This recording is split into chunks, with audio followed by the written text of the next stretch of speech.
Mira, la verdad sí es una situación lamentable, lamentable para Lucy, para Renato, para su esposa, para todo el grupo, para el equipo América. Pero es una situación que, bueno, pues nosotros tenemos que estar un poquito alejados de eso, ¿no? La determinación no la vamos a tomar nosotros, la tomarán las autoridades y ya después el club se pronunciará con la circunstancia que pase en 2 días, ¿no? 2, 3 días esto se va a aclarar, ¿no? Abogado, ¿nos puede decir nada más qué imputaciones hicieron, de qué están acusando? No se puede ahorita todavía, ¿Por qué no se puede? porque está en investigación. ¿Pero qué delitos le están imputando? Por lo que vinieron nada más por las lesiones que se cometieron. ¿La víctima está dispuesta a aceptar algún acuerdo o no? Estamos en diálogos de platicar, pero esto ahorita no es el momento. Otro tema muy, muy delicado, el de Renato Ibarra, muy delicado. Está en el teléfono David Sánchez, que es socio director y abogado de la firma Davids and Wright de México. Abogado, buenas noches, ¿cómo estás? ¿Cómo estás? Buenas noches, José Ra. Bien. Aquí estoy muy atento al caso.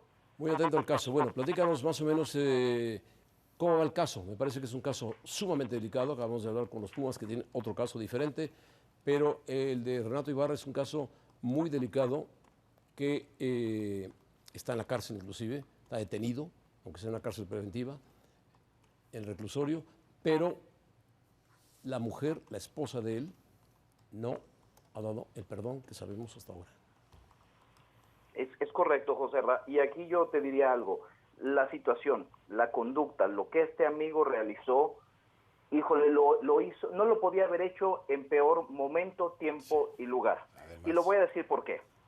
Si este mismo hecho hubiera sucedido hace 8 meses, el Código Penal para la Ciudad de México tenía una sanción un poquito menor para el feminicidio.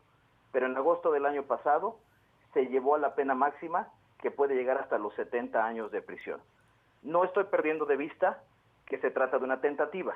Eso le da un poco menor a la pena. Pero estás hablando de que las reformas legales lo pusieron en una situación difícil.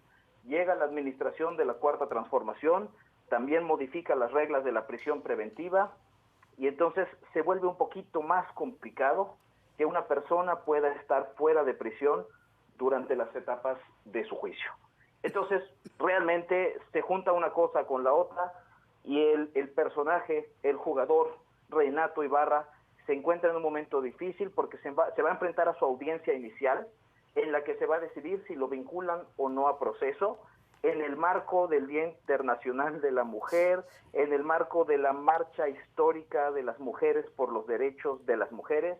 Entonces, la presión está sobre la juez, la presión está sobre el Club América, la presión está sobre la Fiscalía, la presión está sobre la propia jefa de gobierno, y al final Renato Ibarra está en prisión esperando que un juez le diga si vamos a dar el siguiente paso a lo que se llama una vinculación a proceso. ¿Y si usted, me permiten, usted sí, como dime. abogado, qué piensa? ¿Le van a dar una vinculación a proceso? ¿Sí Yo o no? creo que sí le van a dar una vinculación a proceso y sí se la van a dar porque además las reglas del juego son muy sencillas, José. Las reglas del juego le piden al juez que por lo menos tenga pruebas que puedan establecer que se cometió la conducta, y en este caso las lesiones pues son visibles, están allí, y que exista la posibilidad de que el imputado, en este caso Renato Ibarra, hubiera estado participando en los hechos que se imputan. Realmente ambas condiciones están dadas. Está todo puesto sobre la mesa para que lo vinculen a proceso. Pero ojo, eso no significa que va a juicio. Significa que se abre un periodo de hasta 6 meses para que su defensa y la Fiscalía integren investigaciones profundas sobre el asunto y decidan ahora sí, en una llamada audiencia intermedia, estamos hablando a 6 meses de distancia, que se decida abrir el juicio propiamente. O sea que va para largo. David, ¿y esos 6 meses implicarían que él siguiera detenido mientras sigue el proceso? Efectivamente, si se tratara de otro tipo de delito, podría él solicitar lo que se llama la medida cautelar de la libertad bajo caución. Pero en este caso, por las circunstancias del hecho, porque se trata de un delito de prisión preventiva oficiosa, este es el nombre técnico, pero para acabar pronto es lo que antes se llamaba un delito grave. El señor no va a poder salir durante su juicio. Abogado, para ser claros, en el caso de, digo, hay elementos suficientes para considerar honestamente que es culpable. En el caso de que la mujer lo exonere, ¿se acaba todo? Fíjate que aquí hay un problema. Por el tipo de delito, lo que fue el perdón se tenía que haber llevado a cabo antes del ejercicio de la acción penal. Para ponerlo más fácil, cuando estaban en la Fiscalía, en el Ministerio Público. Sí. Ahorita lo que procedería en un juicio normal, que no fuera feminicidio, en este caso tentativa de feminicidio, hubieran podido llegar a acuerdos reparatorios. Esos acuerdos que vemos en las películas americanas, en los cuales el fiscal hace un convenio, llegan a un acuerdo y dicen ya se reparó el daño, ya no hay nada que perseguir aquí como delito. Pero en este caso el feminicidio reúne las características necesarias del Código Penal Nacional para que no le podamos conceder los acuerdos reparatorios. David, una pregunta. Por favor. Si tú fueras el abogado de Renato, ¿qué estrategia utilizarías? Fíjate que es un caso complicado, pero la estrategia sería similar a la que se usa con la delincuencia organizada o con los delitos graves en los que a simple vista ya se ve la culpabilidad. Buscas que el proceso sea el correcto, que las etapas procesales se lleven conforme a derecho y que se lleve a cabo el fin último de la ley. Y suena poético, pero les voy a decir a qué me refiero.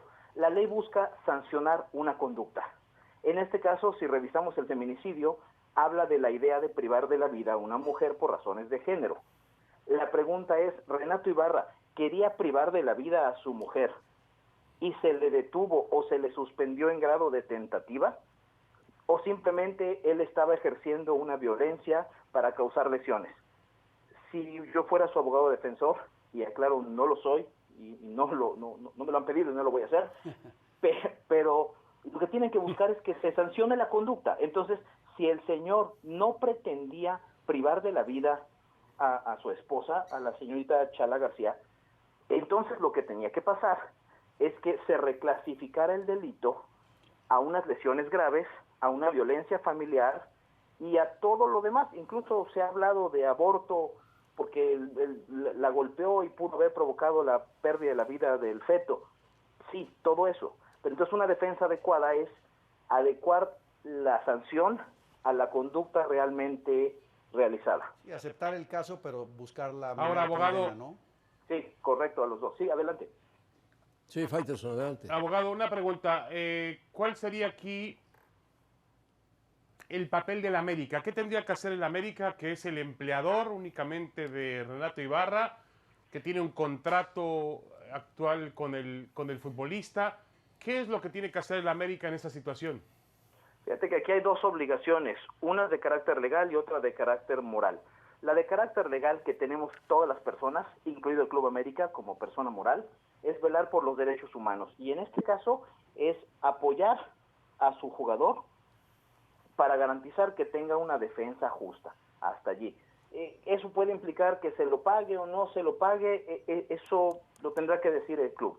Pero sí asegurarse que el jugador tenga una defensa digna. Pero también la esposa es víctima y el Club América, como un sujeto obligado a que los derechos humanos en México y con sus jugadores y sus familias se protejan, tendría también que apoyar a la viuda, perdónenme, me quedé con la tentativa, a la esposa, en este caso.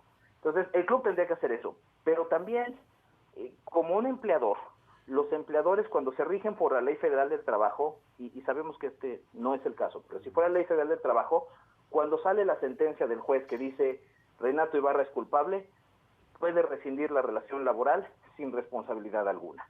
Eso sí. Y quisiera agregarles algo que me parece fundamental. Esto va para largo porque la pura etapa de investigación puede llegar a durar hasta 6 meses. Después, si se abre el juicio tiene una duración aproximada de 1 año, dice la Constitución máximo de 1 año, pero pueden solicitar más, entonces llevamos en 1 año y medio, y a esto le agregamos que existe la segunda instancia, si él no está conforme con la sentencia, puede llevarlo ante otro tribunal, y después existe el famoso amparo, que es la tercera instancia. Esto se puede ir a varios años. Hola David, soy Hugo Sánchez y bueno, te traicionó la conciencia, ¿no? Con el decir de la viuda.